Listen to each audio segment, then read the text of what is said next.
We finally have an update on rookie defensive tackle Mike Hall Jr., who, if you recall, was arrested in August for a domestic dispute with his fiance. He pleaded no contest. We'll talk about what that means and when he could get back on the field potentially, but not to go full Colin Coward here and obsess over the littlest of details.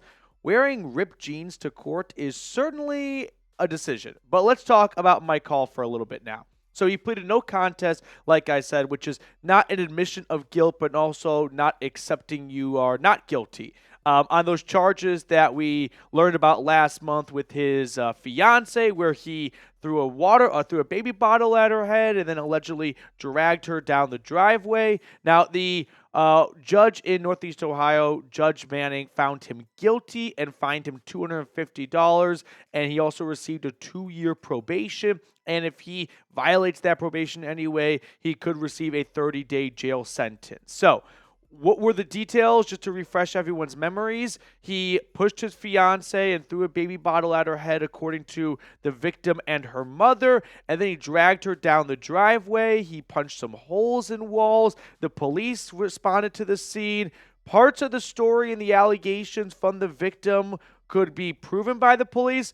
Other parts, not so much, like when she claimed that a gun was placed to her head. Mike Hall's attorney said there was no gun involved, period. She later recanted that part of her story, so it just created a little bit of a mess, unfortunately, and it was tough to know what was the truth and what was fabricated and what was just maybe, dragging the line of truth here. Now, this entire relationship between Mike Hall and his fiance has been a little bit turbulent. Last year, she was arrested for a domestic dispute after she smashed a bottle over his head in Columbus. So the two have had a fair amount of disagreements and arguments, and the police have been involved multiple times. So hopefully the two of them can get the help they need and the correct counseling, because I believe there is a baby on the way. So the last thing anyone wants to see from a human perspective is this baby gets born into a really fractured and broken home of some sorts, with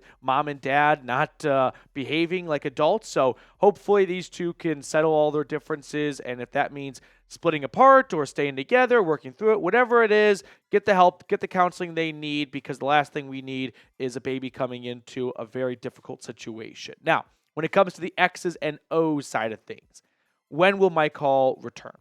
That's kind of the, I wouldn't say $1 million question, but a pretty expensive question, as he continues to sit on the commissioner's list and miss game after game and practice after practice. Now, before we look at what the NFL had to say regarding the latest on Mike Hall, quick update for our Week 3 subscriber battle with our Giants channel here at Chat Sports. We are just 2 subs behind them. So if you are not subscribed to the channel, let's get some momentum going into Week 3. Let's get this team 2-1 by knocking off Giants now in subscribers before the game even kicks off. I think an NFL suspension is likely coming. Now, I don't know if the NFL is going to be, let's say, kind to Hall by looking at his first couple of weeks on the commissioner's list as time served and just decide, hey, you've already kind of missed enough games and sat out enough and been punished enough. We're just going to reinstate you immediately. I don't think that's going to happen. I think the NFL is probably going to toss a 2, 3, 4-game suspension his way. I know they recently kind of redid the personal conduct policy, which they are still, investigating this through at the moment. And they may decide, hey, this is, a statute of limitations where it reaches a 4-game minimum suspension. We'll have to wait and see. But my guess is the NFL is going to toss a suspension his way. Here's what an NFL spokesperson had to say shortly after the no plea contest from Hall. We have been closely monitoring all developments in the matter, which remains under review of the personal conduct policy. There's no change in his status. So at the moment, he'll remain on the commissioner's list, which means he can't practice and he can't play in the games on Sunday. And then likely when all the facts are collected by the NFL and they feel like they have completed their investigation, they will probably tack on their own suspension as well, like I mentioned. So that's kind of the latest we have on Mike Hall. We've got some other news to get to, including a couple of Browns legends becoming official legends, if you know what I mean. But first, I do want to give a quick shout out to our sponsor, Game Time. If you want to go catch a Browns game this upcoming Sunday against the G-Men or any other sporting event in your area, make sure to visit Game Time first because I love their Game Time picks, which basically just filters out the fluff just to get you to the best value and best possible deals. Plus, they're giving the Dog Pound $20 off their first purchase when you download the Game Time app and redeem code CHATSPORTS. And again, $20 off. First purchase only, terms apply. But if you want to get the best seats in town, make sure to visit Game Time because they have so many great options. I love their all-in pricing feature, which basically allows you to jump to the gun and know exactly what your price is what the price of the ticket is before you check out. That way you don't get to the end of a long 20, 30-minute ticket search process and discover there's $50, $60, $70 in taxes and fees tacked on.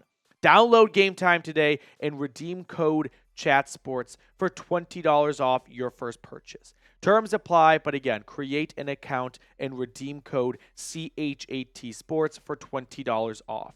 Download Game Time today. What time is it? Game time.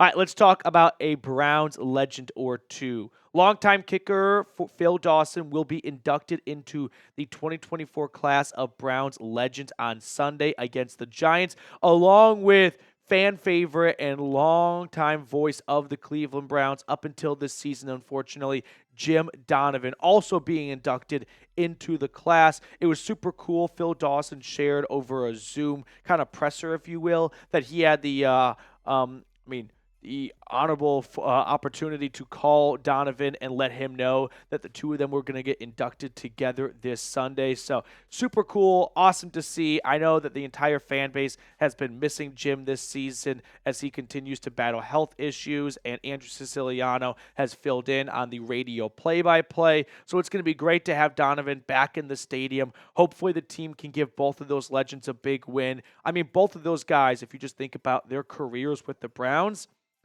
up until late, there really wasn't a whole lot to be excited about. And for Phil Dawson, he really never had any good moments with the Browns in terms of, not good moments, but great wins and things like that. Great seasons. Plenty of good moments from his personal end. But as a team, every single year it was just another episode of the Factory of Sadness. But for Donovan, for him, for decades, just sitting through a lot of bad football and still always being one of the most biggest of pros in the industry and one of the most optimistic and just warming voices to kind of come through your home in your car. I know this entire fan base, and myself included, have missed hearing Jim every single Sunday. So it's so great to see both of those guys get a lot of the love that they deserve on Sunday in their Browns Legends introduction ceremony. So make sure to congratulate both of them. Like the video, drop a CLE in the comment section. I just hope if they were to stumble across this video, it would kind of touch their heart a little bit to go, wow, look at the impact we had with all these fans and all the support they are showing us in the comments or by liking the video. So if you want to be an overachiever, do both. Hit that thumbs up button, drop a CLE, but let's show these Browns legends some love.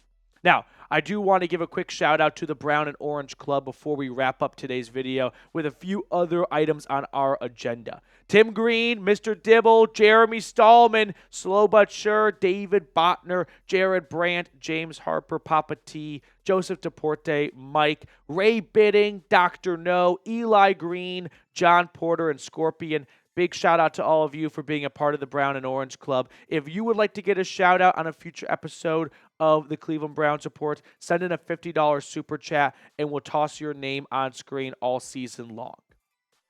I'm just going to take the next 2 to 3 minutes to kind of borrow your time and take this camera and mic to have a personal rant, which is, and maybe other people feel the same way, or maybe I'm bringing something up to you that you weren't aware of, but there are a lot of outlets out there that keep track of very subjective stats in the NFL.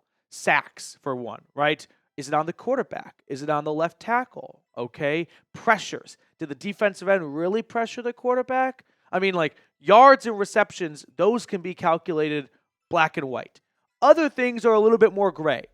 I don't understand how one outlet can say Deshaun Watson has been charged with 0 sacks and everything's on the offensive line. But in week 1, Pro Football Focus charged all 6 sacks that Watson took to the quarterback, and 0 were placed on the offensive line. I'm not mad about like whether or not this one is right or PFF is right. I'm just like mind blown that these two outlets can be so drastically far apart on what constitutes a sack charge to the quarterback and what's a sack charge to the offensive line. Are they watching different games? Watson's been sacked 8 times.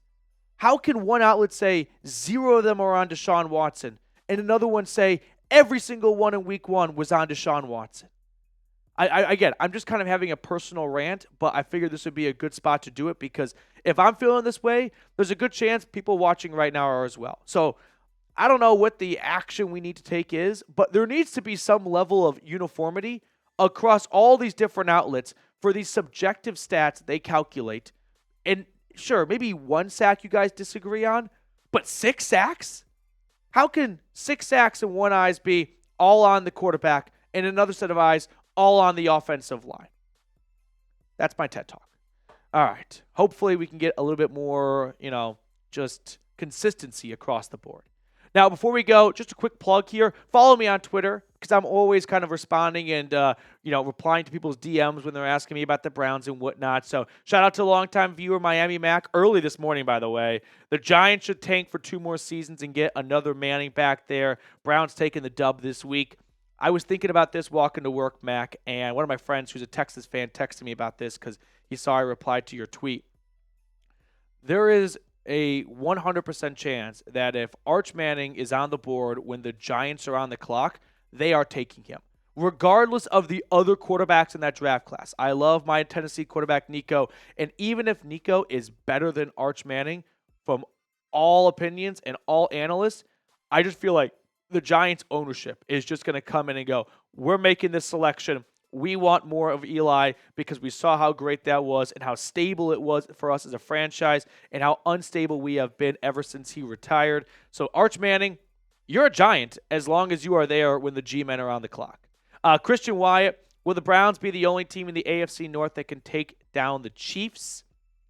It's early, it's only been 2 weeks, and we tend to overreact a little bit. And then, last year, remember when the Chiefs kind of looked, I wouldn't say broken, but they doubled their losses from 2022 to 2023 in the regular season, and they still won the Super Bowl. So I do think we are seeing a couple of teams look at the regular season, not as the preseason, but definitely not the postseason, and they are putting much more emphasis in the postseason and looking at the preseason as, we know we're going to get to the dance, so let's make sure we stay healthy and we just kind of tread water a little bit and not burn ourselves out too quickly. So when it comes to taking down the Chiefs, I don't think any team out of the regular season can say, hey, that's a team that can do it. Because we saw in the postseason, the Chiefs are able to just kick it up a notch. So I'm not going to overreact to any Chiefs losses in the preseason or in the regular season as examples that they can do it in the postseason as well.